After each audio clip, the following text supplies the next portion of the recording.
The Rolex Submariner with a 300-meter depth rating may seem less robust compared to the two other watches we're discussing. At first glance, it might appear that it's playing it safe. However, basing our judgment solely on numbers doesn't give us the whole picture. Let's dive deeper into the full story. Our story begins in the 1920s with the Rolex Oyster. This watch took inspiration from the oyster, a sea creature known for sealing itself off from the water. While the Rolex Oyster utilized rubber gaskets and screw threads to keep water out, it's worth noting that this design wasn't entirely unique to Rolex, despite what some might believe. In 1925, 2 years before Rolex unveiled the Oyster, a Swiss patent introduced a crown design using screw threads to create a waterproof seal. This Swiss patent took inspiration from an 1881 American patent, which featured a pocket watch with a screw-down crown.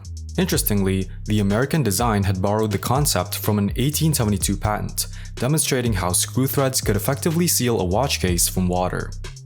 Rolex's founder, Ernest Wilsdorf, purchased the rights to the Swiss patent and tasked Eigler, the company that produced Rolex watches, with creating a functional prototype.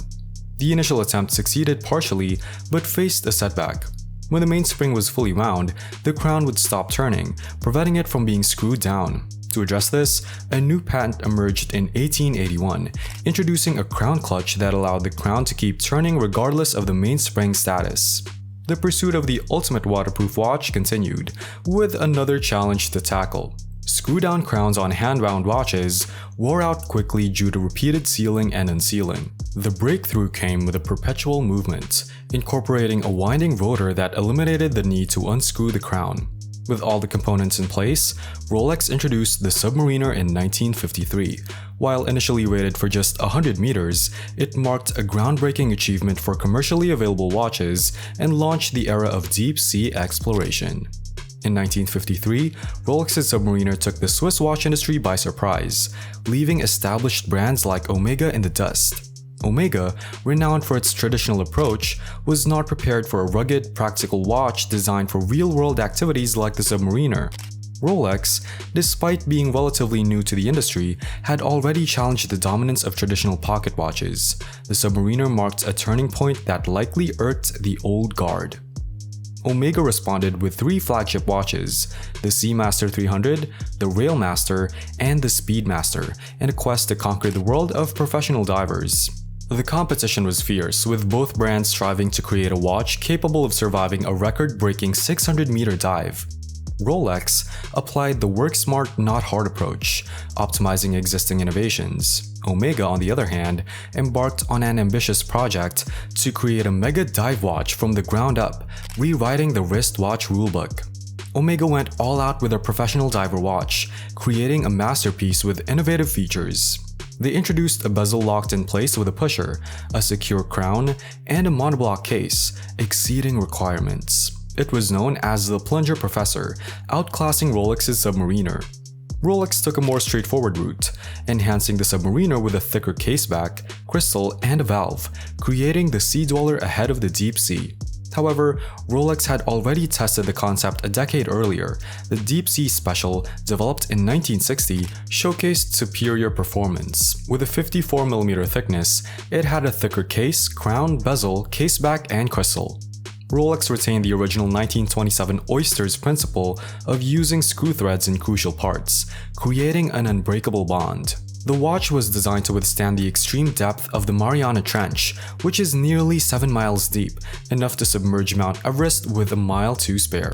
In 1960, Rolex embarked on a groundbreaking expedition aboard the US Navy's remarkable Bathyscaphe, known as the Trieste, for a journey to the depths of the ocean.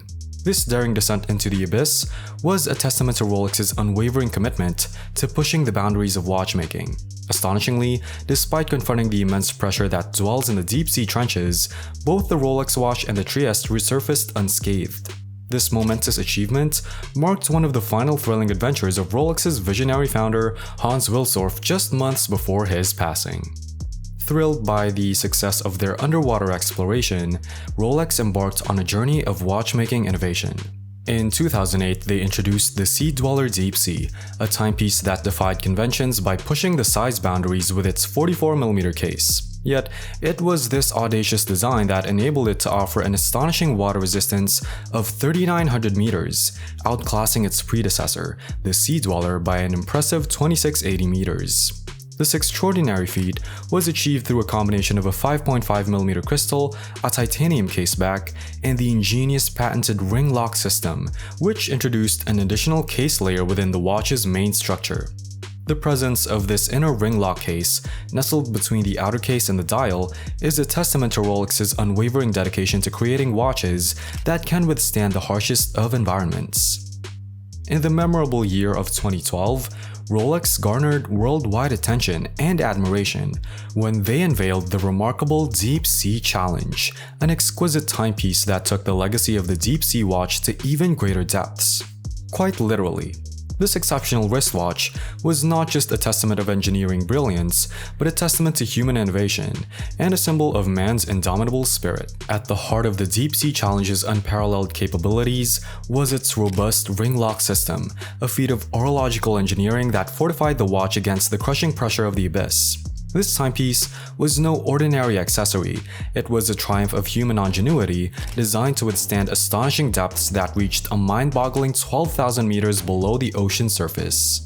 To put this extraordinary timepiece to the ultimate test, Rolex turned to none other than the acclaimed director and fearless adventurer, James Cameron. Armed with a Deep Sea Challenge strapped to his wrist, he embarked on a historic voyage to the very bottom of the Earth's deepest trench, the Mariana Trench. At roughly 7 miles deep, this abyss remains one of the most mysterious and least explored regions on our planet. However, it is a fascinating paradox that the full potential of this remarkable timepiece will likely never be fully challenged anywhere on Earth. With depths that exceed most of our planet's oceans, the Mariana Trench stands as a testament to nature's boundless mysteries. It is in this very realization that the Rolex Deep Sea Challenge finds its true significance, not just as a watch of unparalleled endurance, but as a symbol of humanity's unquenchable thirst for exploration and the relentless pursuit of the unknown. Rolex has embarked on an incredible journey spanning almost a century in the development of their dive watches, from the iconic Submariner to the robust Sea Dweller and the incredibly resilient Deep Sea. Each of these timepieces represents a new chapter in Rolex's storied history of dive watch innovation. So, which one is right for you? Well, that largely depends on the nature of your next underwater adventure. Thank you for being a part of VentiChic. If you enjoyed this video, please show your support by liking, commenting, and subscribing to our channel to stay updated with our upcoming content. We'll catch you in our next video.